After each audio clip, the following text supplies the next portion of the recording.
요즘 교회마다 세례자가 없습니다. 입교인도 없습니다. 왜냐하면 한국 교회 75%가 주일학교가 없습니다. 그렇기 때문에 입교인도 없고요. 또 요즘에는 예수님을 안 믿기 때문에 세례받는 자들도 없습니다. 큰 교회도 1년에 몇 명 세례 주기가 힘들다라고 합니다. 7,000명 모인 교회가 코로나 이후에 1,300명 모인 교회도 있고요. 3,000명 모인 교회가 코로나 이후에 지금 800명 모인 교회가 있습니다. 그리고 점진적으로 많은 사람들이 교회를 떠나고 30, 40 세대가 교회를 떠나고 있습니다. 뿐만 아니라 우리의 신앙은 많이 퇴색되어서 교회도 세상과 같은 수치로 연간 예산이나 성도수나 교회 크기로 평가를 하고 목사도 그렇게 평가를 받고 또 교회 어떤 프로그램이나 인기나 감정에 의해서 교회 생활을 하게 되고 우리가 교회에서 봉사를 하지만은 정말 은혜로서 은혜의 마음 또 말씀 중심으로 살아가기보다는 습관적인 종교 생활을 할 때가 너무나 많습니다. 사실 오늘은 종교주일인데요. 종교주일로 기념하는 날인데 종교주일로 기념하지 하는 설교를 하지 않고 로마서 1장의 말씀을 통하여서 내가 존재하는 이유가 뭔가? 나는 누구인가? 삶의 가치는 무엇인가? 내가 어떻게 살아가야 되는가? 그 말씀을, 그 주제를 가지고 하나님의 음성을 듣기를 원합니다.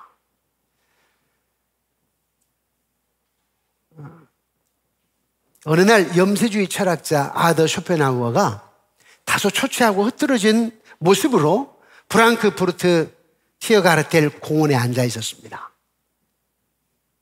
그때 공원 관리인이 그 사람을 보고 혹시 거린 아니야? 노숙자 아니야? 이 생각 속에 투명한 말투로 당신 누구요? 라고 물었습니다. 이 질문에 그 철학자는 몹시 괴로운 어조로 이렇게 답을 했습니다. 제발 나도 내가 누구인 줄 알았으면 좋겠습니다. 여러분 우리 이런 과정들을 다 거치지 않았나요? 사춘기 때 나는 누구지? 등. 저는 어제 철원에 있는 3사단의 포병대대에 그 교회가 있는데 47주년 기념 감사 예배를 드리는데 설교를 부탁을 해서 다녀왔습니다. 옛날에는 한 3시간 이상 가야 되는데요. 지금은 한 1시간 40분이면 되더라고요. 도로가 얼마나 잘 놓여져 있든지. 저는 가면서 감회가 새로웠습니다. 왜냐하면 저도 그 옆 부대에 최전방 15사단에 근무했는데 여기가 3사단, 15사단, 7사단 최전방이 이렇게 일자로 놓여 있습니다. 근데 이 3사단을 갔거든요. 그런데 또 정말 우연치 않게 제가 47년 전에 그 옆에 있는 15사단에서 세례를 받고 진중세례, 군세례 거기서 신앙생활을 하게 되었는데 그 옆에 있는 부대에 내가 병사들에게 예배를 인도하러 가다 보니까 감회가 새로웠고 옛날 나를 생각하면서 나도 군대에서 예수를 만났고 세례를 받았기 때문에 오늘 예배 드리러 온 사람들에게 군인들에게 내가 어떤 말씀을 전할까? 어떻게 하면 그들에게 하나님을 알게 할까? 어떻게 하면 그들로 하여금 인생의 내일에 대해서 계획하며 설계해 나갈 때 소망을 갖게 할까? 기도하며 준비하여서 갔죠. 내가 경험했기 때문에 나의 간증을 섞어서 말씀을 전하였습니다. 왜냐하면 군 생활을 하다 보면 나 제대하고 난 뒤에 어떻게 살아가야 될까? 제대 군 복무 가운데도 많은 생각들이 있을 거라고요. 근데 비단 그 군인들만 그럴까요? 아니에요. 50이 되고 60이도 마찬가지인 거 아니에요? 사업이 잘 될 수 있으려나? 나는 노후에 어떻게 될까? 우리 아이는 어떻게 될까? 다 우리는 자기의 존재감, 어떻게 살 것인가? 나는 누구인가? 이런 어떤 갈등 속에서, 고민 속에서 살아간 거 아닐까요? 어쩌면 교회 와서 우리가 봉사를 하고 주의를 하며 헌신한다라고 말하는데, 말씀 안에서, 은혜 안에서 하나님의 절대 주권을 바라보고 나아가기보다는 주어진 상황과 환경 속에서 때로는 갈등하고 염려하고 우려하면서 상한 심령으로 살아가고, 다만 교회 와서 조금 복을 빌 뿐이지, 내 주어진 직분 속에서 좀 감당할 뿐이지, 정말 은혜로 살아가느냐, 정말 하나님의 주권을 가지고 나라고 하는 존재가 누구인가, 그 존재 때문에, 나의 정체성 때문에 소망을 가지고 얼마나 누가 살아가느냐, 그게 쉽지 않다는 거죠. 그래서 오늘 저는 로마서 1장을 통하여 나는 누구인가, 다시 한번 나의 존재의 가치는 무엇인가, 나의 정체성은 무엇인가에 대해서 말씀을 나누기를 원합니다. 3주째지요. 로마서 1장만 가지고도. 그런데 로마서가 왜 그렇게 중요하다고 그랬죠? 로마서가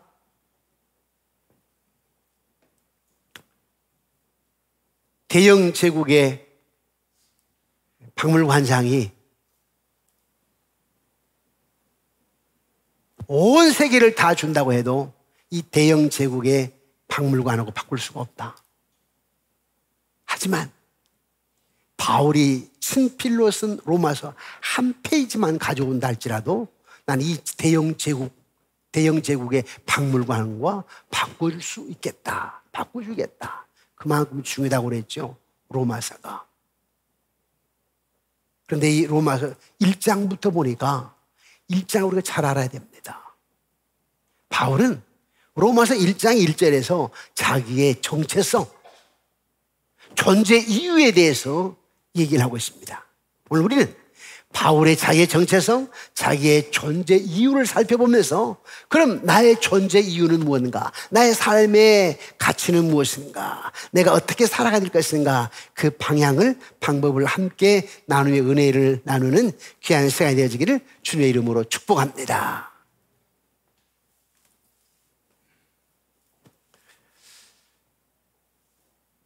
진정한 자아를 아는 것만큼 중요한 것은 없습니다. 내가 누구인가를 아는 것만큼. 왜냐하면 나를 누구로 인식하느냐에 따라서 엄청난 결과가 나타나거든요. 내가 누구인가. 주님이 자신을 하나님의 아들로 알았기 때문에 하나님의 아들처럼 살았잖아요. 세례 요한이 자신이 그리스도를 위해서 예비하는 자, 예수의 길을 예비하는 자로, 준비하는 자라고 인식했기 때문에 자신은 쇠해야 되겠고 예수님은 흥해야 되겠다라고 한 거 아니에요? 그러니 자신의 존재를 아는 게 참으로 중요합니다.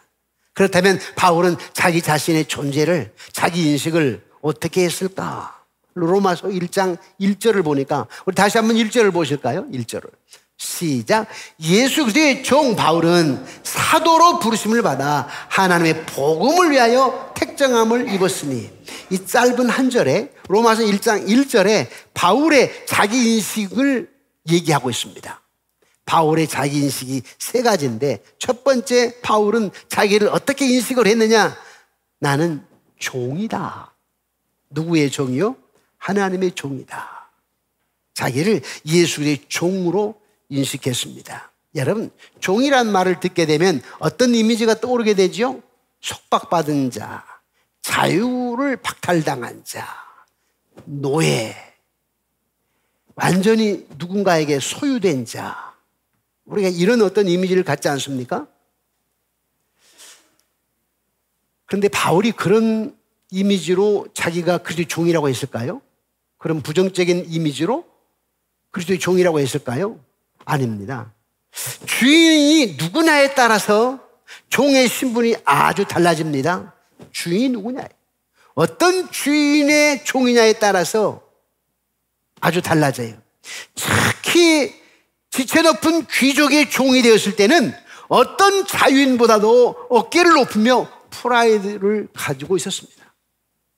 근데 바울이 자기를 종이라고 할 때는 겨우 한 나라를 지배하는 로마 황제의 종 정도로 생각한 게 아니라 만왕의 왕이신, 만유의 주가 되신 하나님의 종이다. 이런 의식으로 나는 예수 그리스도의 종이다 라고 한 겁니다. 여러분도 하나님의 종 아닙니까? 만왕의 왕이 되신, 그 안에 자유함이 있는, 기쁨이 있는, 소망이 있는 예수 그리스도의 종. 어떻게 그가 그런 인식을 갖게 되었을까? 다메섹 도상에서 그리스도에게 부르심을 받고 나서 주님의 강력한 빛에 속박되어 버린 바울은 그 순간부터 예수 그리스도를 자기 삶의 주인으로 모셨어요. 자기 삶의 주인. 그러니까 여러분들이 나는 예수 그리스도의 종이다라고 할 때는 내 삶의 주인은 하나님이시다 이런 뜻입니다. 그래서 나는 내 인생의 주인이 아니라 하나님 내 인생의 주인입니다. 이게 신앙의 출발점입니다. 신앙생활의 출발점은 내 인생 내가 주인이 아니고 하나님이 주인이십니다. 이렇게 신앙을 시작이 돼야 됩니다. 그리스도의 뜻에 명령에 절대 복종하겠다라고 하는 선언이 신앙생활의 시작입니다. 절대 복종. 그런데 여러분 솔직히 한번 물어봅시다. 여러분 하나님의 뜻에 절대 복종하십니까? 잘 안 되지요. 갈수록 주일 성수 안 하지요, 여러분. 갈수록 생활이 어렵기 때문에 헌금 생활하기 쉽지 않습니다. 갈수록 바빠 해가지고 봉사하지 않습니다. 그런데 우리가 하나님의 종이라고 감히 말할 수 있을까요? 하나님의 절대의 주권을 내가 신뢰한다고 감히 말할 수 있을까요? 하나님의 절대의 주권을 믿고 나는 하나님이 내 삶의 주인이다라고 한다면 모든 걸 맡길 수 있어야 되는데 그렇지 못합니다. 여러분 우리 인생 보면 내 마음대로 될 듯 싶은데 됩니까? 처음에는 좀 되는 것 같은데 얼마 동안 좀 되는 것 같은데 안 되지 않나요? 제가 어제 부대 가가지고 그 청년들이 그런 얘기를 했어요. 내가 47년 전에 1979년 5월 1일 날 여러분이 3사단 옆에 이 15사단에 입대를 하게 되었다. 입대할 때 내 마음은 어떤 마음이 있느냐면 내가 원하는 대학을 가지 못했다. 그래서 겨우 학교 등록만 해놓고 그냥 어떻게 보면 영장 받아서 끌려왔었다. 그런 생활하면서 나는 앞으로 어떻게 해야 될까? 무엇을 해야 될까? 참 걱정이 많았었다. 그러나 했는데 내가 예수님 만나고 나서 내 삶의 가치를 찾게 되었고 그리고 대학을 마치고 서울로 올라와서 신학대학원에 가게 되었고 또 지금까지도 인생에 여러 가지 고비가 있었지만 내가 만난 하나님, 나의 전능하신 하나님은 그때마다 위기를 기회로 바꾸셨다. 나의 나된 것은 상상을 초월한 일들이었다. 지금 생각해보면. 지금 여러분들은 많은 갈등과 괴로움, 염려, 수심 가운데 있겠지만 여러분 군 생활하면서 제대가 얼마 남았는지 모르겠지만 군 생활하는 날 동안 여러분 믿을 수 없을 것 같은데 하나님이 어디 있느냐라고 말할 것 같은데 그래서 사실은 다윗은 이스라엘의 전적으로 여호와를 경외했던 최고의 통치자 다윗은 어리석은 자는 하나님이 없다도다. 시편 14편 1절에 53편 1절에 얘기했다. 여러분들에게 내가 하나님 없다고 해서 어리석은 자라고 하게 되면 기분 나쁘겠지만 사실은 하나님이 없다 하는 자들은 어리석은 자다. 그 말을 누가 했느냐? 인생의 고비를 경험했고 왕으로 통치했던 다윗 왕이 한 얘기다. 그런데 예수를 이해할 수 없지만은 하나님이 어디 있느냐라고 그렇게 말을 했지만은 눈에 보이지 않는 하나님을 물론 내가 믿겠다고 해가지고 믿어지는 건 아니다. 하나님 믿음의 선물량을 주어서 믿게 될 때 그때 놀라운 역사를 경험하게 되는데 오늘 장병 여러분들에게 그런 하나님의 은혜의 역사가 있길 원합니다. 그랬더니 아멘 하더라고요. 장병들이. 저는 오늘 설교를 준비하면서 이런 생각을 해보았어요. 주일날 많은 분들이 오시지요. 저쪽에도 1부, 2부, 3부, 이쪽에도 1부, 2부, 3부 오랫동안 신앙생활에 와셨어요. 또 오늘은 특별히 종교개혁주일 기념주일이라고 교회는 어떤 프로그램 속에 또 어떤 감정 속에 어떤 플랫폼 속에 어떤 형식 속에 어떤 조직 속에 들어와서 신앙생활을 하는데 다시 제2의 종교개혁이 일어나야 되지 않겠는가. 1517년 그때 종교개혁으로 한 번으로 끝나는 것이 아니라 종교개혁은 계속 일어나야 되는데 오늘 우리 예배 나오는 우리 모든 성도님들이 마음의 개혁이 일어나가지고 자기의 존재를 인식했으면 좋겠다라고 하는 마음으로 설교를 준비를 했고 오늘 지금 설교하면서도 여러분들은 오늘 꼭 이 시간에 나는 누구인가? 나의 존재의 목적은 무엇인가? 나의 정체성은 무엇인가? 분명히 알기를 주의 이름으로 축원합니다. 그런데 바울은 자기를 어떻게 의식했다고요? 첫째, 자기 존재의식을 주의 종이라. 예수 그리스도의 종이라. 내 인생은 내 것이 아니고 하나님 것이라. 하나님의 주권 가운데 있다. 그러면 만유의 주이시고 만왕의 왕이신 하나님이 그래 내가 너와 함께 할게 하고 여러분 삶을 주관하시는 거죠. 수고하고 무거운 짐진 자들아 다 내게로 오라. 내가 너희를 쉬게 하리라. 여러분 쉼이 필요하잖아요. 여러분 안식이 필요하죠. 평강이 필요하죠. 여러분. 그런데 이 장수와 평강이라고 하는 것은 여호와를 경외하는 데서 오는 겁니다. 평안이라고 하는 것은 여호와를 경외하는 데서 옵니다. 하나님은 내 삶의 주인이십니다라고 하는 확실한 고백과 확실한 믿음이 있어야 내 마음에 평안이 있지. 그렇지 않게 되면 내가 주인 되려고 하게 되면 평안이 있을 수가 없습니다. 내 마음대로 안 되는 걸요. 하나님 내 삶의 주인이야. 우리 그리스도인들에게는 위기는요 하나님의 기회랍니다. 위기 속에서 내가 겸손해지게 되고 위기 속에서 내 삶의 주인 되신 하나님 내 삶 전부를 주님께 맡깁니다 라고 여러분들이 기도하며 찬양하며 하나님께 간구할 때 그때 오는 평안이지 않습니까? 그래서 주님은 나의 주인이십니다 라고 하는 믿음이 얼마나 좋은지. 신앙의 출발점은 나는 내 인생이 주인이 아니라 하나님 내 삶의 주인이십니다. 여러분 자녀들도 역시 마찬가지예요. 여기는 많은 부모님들이 계시잖아요. 여러분 자녀들 인생. 저도 가끔 생각해보면 습관 딸 생각해보면 어쩔 다른 것보다도 딸이 좀 무슨 어려움이 있다 싶게 되면요 그 마음이 계속 걸려요. 우리 새끼가 지금 어떤 마음일까? 우리 딸이 어떤 상황일까? 딸아 주님이 계신다. 주님 역사하셔. 이런 마음을 갖는 것이 부모 아닙니까? 오늘 여러분들은 여러 가지 문제를 안고 주님 앞에 나오셨어요. 오늘 이 순간에 주님 내 자녀의 삶은 주님께 달려있습니다. 내 손자 소녀들의 삶은 만물의 주관자 되신 통치하신 하나님의 손에 주권 가운데 달려있습니다. 바울은 그런 자기인식이 있었어요. 바울이 아시아에서 복음을 전하다가 길이 막혔습니다. 성령께서 막으셨다라고 하는 것을 거절이 아니라 새 방향의 지시라고 생각을 했습니다. 결국 이 사건을 통해서 복음은 바울을 통한 복음은 빌립보, 데살로니가, 고린도, 로마로 이어졌습니다. 그러니까 아시아에서 길이 막혔기 때문에 가능한 거예요. 아시아에서 복음 전하기 길이 막혔기 때문에 로마까지 갈 수 있었던 것입니다. 그래서 우리 그리스도인들에게는 위기가 기회입니다.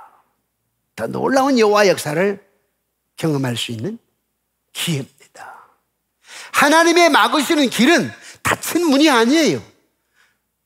다만 다른 문이지. 다른 문. 다른 문이 예비되어 있어요. 내가 원하는 길이 아니라 주께서 원하시는 길이라고 하는 것이 신적 주권에 대한 전적 신뢰입니다.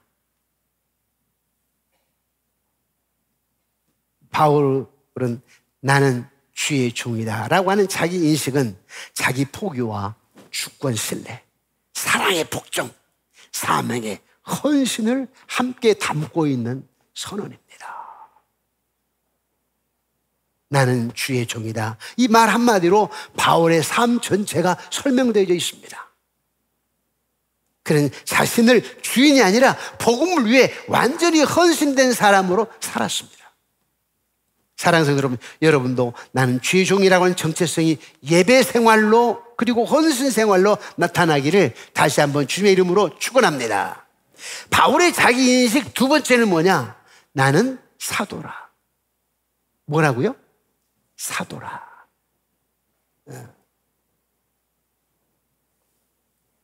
사도란 말은 우리로 말하자면 한 나라에서 파송한 대사. 이 하나님 나라에서 여러분들을 파송해서 대사입니다. 대사. 바울은 자기 자신을 종이라고 인식할 뿐만 아니라 동시에 사도로 인식했습니다. 사도란 말은 보내심을 받은 자라고 하는 뜻인데 황제나 왕으로부터 특수한 임무를 띠고 파견된 자입니다. 그런데 만왕의 왕이 여러분들에게 특수한 임무를 주어가지고 보냄받은 여러분들은 파견자, 하는 나라의 대사입니다. 대사. 예수 그리스도의 사도의 자격에는 예수 그리스도를 친히 만나 뵈었던 사람이 사도입니다. 그러니까 예수님 당시에 누가 사도란 말을 들었느냐면 예수님을 친히 만났던 제자들. 그런데 바울은 예수님 제자가 아니거든요. 그러니까 너는 제자가 아닌데 무슨 사도라고 하느냐라고 할 때 바울이 이렇게 말합니다. 나도 그 주님을 친히 만났다. 다메섹 도상에서 나 주님 만났어. 그러니까 나 사도야 라고 주장한 겁니다. 자, 그렇다면 여러분 주님 다 만나셨습니까? 별로 대답이 시원치 않네. 여러분 주님 만나셨습니까? 그럼 여러분도 사도지요? 아멘. 넓은 의미에서, 광의적인 의미에서 여러분 사도입니다. 좁은 의미에서 12 제자가 사도라면 넓은 의미에서는 여러분 예수님 만났기 때문에 여러분 파견자, 대사, 사도라고 일컬어도 괜찮습니다.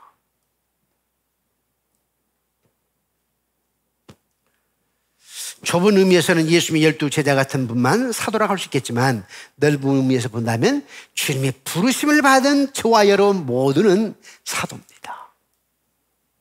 사랑하는 성도 여러분, 우리도 왕 되신 하나님으로부터 복음 전파라고 하는 특수한 임무를 띠고 파견된 자라고 하는 것을 꼭 확실히 믿으시기를 주의 이름으로 축원합니다. 바울의 세 번째 자기 인식이 뭐냐면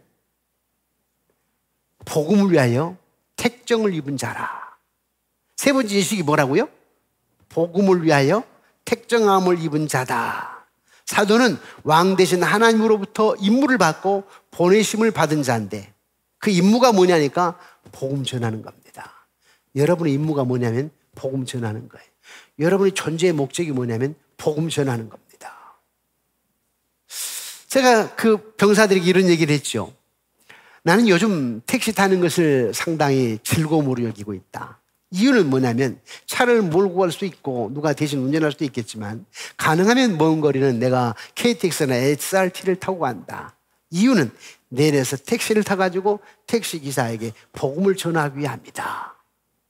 그 카카오 택시를 부르게 되면 이미 돈 계산이 된 거고 또 그냥 택시를 타게 되면 카드 결제를 하게 되는데 그러나 내가 내릴 때 10,000원짜리 하나를 주면서 예수 믿어야 됩니다. 물론 그러기 전에 복음을 전하고 복음을 제시하고 그리고 예수 믿어야 됩니다라고 하면서 10,000원짜리 하나를 주는데 어제는 제가 부대를 가서 약 400여 명 부대원들에게 짜장면을 다 주었죠. 여러분 염려할 거 없습니다. 우리 교단에 기자가 오셔가지고 오늘 종교개혁주의니까 제가 부총회장이니까 아마 사진을 찍어서 신문에 내려고 하신 것 같아요. 그 부대원들에게 그랬습니다. 내가 택시를 타고 기사에게 내리면서 10,000원짜리를 하나 주면서 점심 짜장면 드십시오 그랬는데 나는 오늘 여러분 부대원들에게 짜장면을 가지고 왔습니다. 그러나 짜장면이 중요한 것이 아니라 난 여러분들에게 복음을 전하러 왔습니다 하고 복음을 전하였습니다. 그와 마찬가지로 여러분들도 복음을 전하기 위해 택정함을 받은 사람들입니다. 복음 전해야 됩니다. 복음 전해야 됩니다. 여러분 교회 와서 이런저런 일을 하고 헌신하고 봉사를 하는데 여러분들이 가장 중요한 사명은 뭐냐면 여러분들의 존재의 목적은 복음 전하는 겁니다. 복음 전하는 거. 제가 경험해 보았잖아요. 전도사 때 이재를 가지고 나가서 놀이터에 가게 되면 지금은 애들이 놀이터에 안 놀지만 뭐 한 3, 40년 전에 가면 놀이터 애들이 얼마나 많이 놀았습니까? 이재를 딱 펴놓고요. 화판에다가 또 그 부창해 가면서 설교를 이렇게 하잖아요. 뭐 아브람 이야기를 하잖아요. 애들이 다 와서 이렇게 들어요. 듣고 나면 애들에게 과자를 하나씩 주고 그리고 통호수를 받아 적고 전화번호, 아빠, 엄마 전화번호를 물어보면 다 가르쳐줬어요. 지금 안 가르쳐 주잖아요. 다 가르쳐 줬습니다. 그러면은 토요일 날 저녁에 그 아이들의 그 전화번호를 가지고 엽서를 다 써가지고 엽서를 띄우고 한 주 지나면 그 아이들이 다 옵니다. 그렇게 했었는데 부목사가 되고 담임 목사가 되고 하면서 그런 의식들이 점점 사라졌어요. 솔직하게. 연구하고 설교 준비하고 뭐 행정하고 기획하고 하다 보니까 내가 나가서 복음을 전하는 것이 소홀히 됐어요. 그리고 생각해 보니까 나만이 아니구나. 교인들이 그러고 있구나. 그럼 내가 샘플이 되지 않겠는가? 그러고 너희는 가서 모든 족속으로 그러는데 우리는 교회를 지어놓고 오라는 거 아닌가요? 교회 지어놓고 나면 많은 분들이 오니까 나가지를 않아요. 더군다나 요즘 같은 경우는 기독교가 얼마나 어려움을 당합니까? 가서 전도하다 보면 창피를 당하니까 전도하지 않지 않습니까? 그럼에도 불구하고 우리의 존재의 목적은 내가 사는 이유는 뭐냐? 복음 전파 때문입니다. 복음 전파 때문에. 바울은 자기의 존재 이유가 뭐냐? 나는 누구냐라고 할 때 복음을 위하여 택정함을 입은 사람이다. 그래서 로마까지 가서 복음을 전하며 생명의 위기를 느끼면서도 복음을 전한 거 아닙니까? 복음이라는 하나님과 인간 사이의 화해를 가능케 하는 사건입니다. 이 복음의 주인이 누구지요? 하나님의 아들 예수 그리스도시죠. 예수 그리스도가 십자가의 죽으심으로 말미암아 나와 하나님과의 관계가 회복이 된 겁니다. 죄로 말미암아 멀어졌었는데 그런데 예수님이 십자가 다리를 딱 놓으셨어요. 그 십자가 다리를 통하여, 다시 말하면 예수를 통하여서 하나님과 나와의 관계가 이루어진 거죠. 새로운 에덴 동산, 영원한 생명과 기쁨과 자유가 있는 그 만족이 있는 풍요가 있는 그 나라 백성이 된 것입니다. 이 복음이야말로 얼마나 아름다운 복된 소식입니까? 이 복음은 그런데 전부터 있었던 소식입니다. 언제부터냐? 하나님이 그의 선자를 통해서 이미 예고하셨죠. 아니요. 창세기 3장 15절에 아담이, 인류의 첫사람 아담이 죄를 범한 후부터 여인의 후손이 올 것을 얘기하고 있잖아요. 사탄 너는 여인의 후손의 발꿈치를 상하게 하시오. 여인의 후손은 내 머리뼈를 상하게 할 것이다. 이미 창세기 3장 15절부터 아담이 죄를 범한 후부터 오실 메시아에 대해서 예고하셨습니다. 그리고 이미 예수님이 오신 것이죠. 바울은 이걸 말하는 것입니다. 나는 이 복음을 위하여, 하나님과 사람 사이의 화해를 위하여, 그리고 인간이 다시 하나님을 사랑하고 하나님을 섬기는 자로 변화하게 하기 위하여 이 복음을 전하기 위한 복음 전령자로 나는 택정함을 받았다. 그렇다면 택하심을 입은 우리, 바로 내가 할 일이 무엇인가?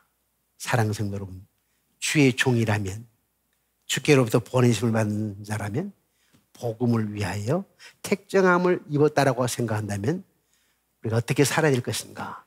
이웃사람 영혼에 관심을 가져야 됩니다. 안 믿는 남편에게 관심 가져야 됩니다. 교회 생활 중단된 내 아들, 딸에게 더욱 관심을 가져야 됩니다. 나홀로 신앙은 안 됩니다. 그런데 한국교회가 지금 전도가 안 된 이유는, 한국교회가 내리막길을 치닫는 이유는 뭐냐면 관심이 없거든요. 이제는 전도에 관심이 없어요. 교회가 전도에 별로 관심이 없어요. 전도는 교회 안에 교역자나 몇 사람의 행사 정도로 생각하지 내가 해야 된다라고 하는 사명감을 느끼지 못하고 있습니다. 그런데 루터가 오직 의인은 믿음으로 말미암아 살리라. 성당의 계단에 무릎으로 기어 올라가 보고 내려와서 피가 철철철철 흐르는데도 불구하고 그런 고행으로는 자유함을 누릴 수 없다. 그런데 오직 믿음으로 말미암아 의롭게 된다. 예수를 믿음으로 말미암아 자유함을 누리게 되고 영원한 생명을 얻게 된다 하니 얼마나 기뻤던지. 그래서 바울이 그 복음을 생명 걸고 로마에 가서 복음을 전하는 거 아니겠습니까? 그렇다면 여러분, 예수를 만난 여러분, 믿음으로 말미암아 구원받은 여러분 그 은혜에 대해서 얼마나 감사하고 있는지요. 우리는요, 교회 안에 많은 프로그램이 있어요. 많은 행사들이 있어요. 우리의 직분을 감당하고 있어요. 그걸로 우리가 만족할 것이 아니라 은혜로 만족합니다. 은혜로. 나를 구원하신 십자가 구속의 은혜. 그래서 사실은 그 모든 행사가 은혜가 앞서야 됩니다. 우리 찬양들은 은혜가 없어야 됩니다. 내 마음에 은혜가 없으면 찬양대 기쁨이 없습니다. 그냥 올 수는 있겠죠. 찬양하면서 기쁨이 넘쳐야 되는데, 모든 삶에 기쁨이 넘쳐야 되는데 은혜가 앞서야 됩니다. 사실 종교개혁이라고 하는 것은 다시 은혜가 앞서야 됩니다. 말씀이 앞서야 됩니다. 어떤 행사보다도, 어떤 플랫폼보다도, 어떤 인기, 어떤 감정보다도 사실은 교회 안의 은혜, 내 마음의 은혜. 제가 설교를 준비하면서요, 그래, 은혜지, 은혜. 그럼 또 성도님이 이렇게 생각할 수 있다고요. 목사님, 은혜스럽게 설교를 해주셔야 은혜를 받지요. 그럼 제가 그걸 깨달았어요. 맞지. 은혜스럽게 설교를 해야지. 목사가 은혜롭게 해야지. 그런데 그것도 맞지만 여러분들의 책임이 있습니다. 여러분도 적어도 교회 나오실 때 주의 종, 하나님이 세우신 종이다라고 하는 거. 교회에 나오자마자 여러분 회개 기도하고 말씀을 받을 준비가 먼저 돼야 되지 않고 아무리 목사가 명설교를 한다고 해도 내 마음에 받칠 준비되지 않았으면 은혜 안 됩니다. 요즘에는요, 은혜를 잘 못 받아요. 뭐 영상 유튜브 보면 많은 사람들의 설교를 들을 수 있잖아요. 그런데 이렇게 말할 수는 있겠죠. 참 목사님 설교를 잘하시네. 이렇게 얘기를 할 수는 있겠지만 여러분 마음이 은혜 받을 준비가 되어야 은혜가 되지. 그렇지 않으면 은혜가 될 수가 없습니다. 여러분 교회 생활, 오늘 또 우리 오후에는 남전도의 주최 족구대회가 있죠. 돌아온 토요일 날에는 우리 양문 가족 찬양 축제가 있죠. 이게 다 좋습니다. 다 좋은데 족구를 해도 찬양 축제를 해도 여러분 마음에 은혜가 먼저입니다. 오늘 종교개혁주의를 맞이하면서 내 마음속에 은혜가 먼저다. 그 은혜는 뭐냐? 핏값으로 사신 예수 그리스도의 은혜. 나는 누구인가? 예수 그리스도의 핏값으로 상된 값을 치러서 나애가 하나님의 자녀가 되었다라고 하는 이 마음. 그래야 여러분들이 좀 더 기쁨으로 봉사할 수 있고 헌신할 수 있는데 언제나 살아가면서 신앙생활하면서 나는 누구인가? 아더 쇼펜하우만이 아니고 염세 철학자 아더 쇼펜하우만 벤치에 앉아가지고 나는 누구인가? 나는 어떤 존재인가? 나는 어떻게 살 것인가? 그런 것이 아니라 여러분도 예수 그리스도 안에서 나는 누구인가? 나는 바울과 같이 나는 그리스도의 종이다. 바울과 같이 나는 하나님 나라 대사다. 적어도 하나님 나라의 대사야. 나는 누구인가? 복음 전파를 위하여 택정함을 받은 사람이다. 이런 자부심과 영적인 부담감을 가지고 여러분 사명을 감당하면서 헌신하면서 기쁨으로 승리하는 여러분들이 되어주시기를 주님의 이름으로 축복합니다.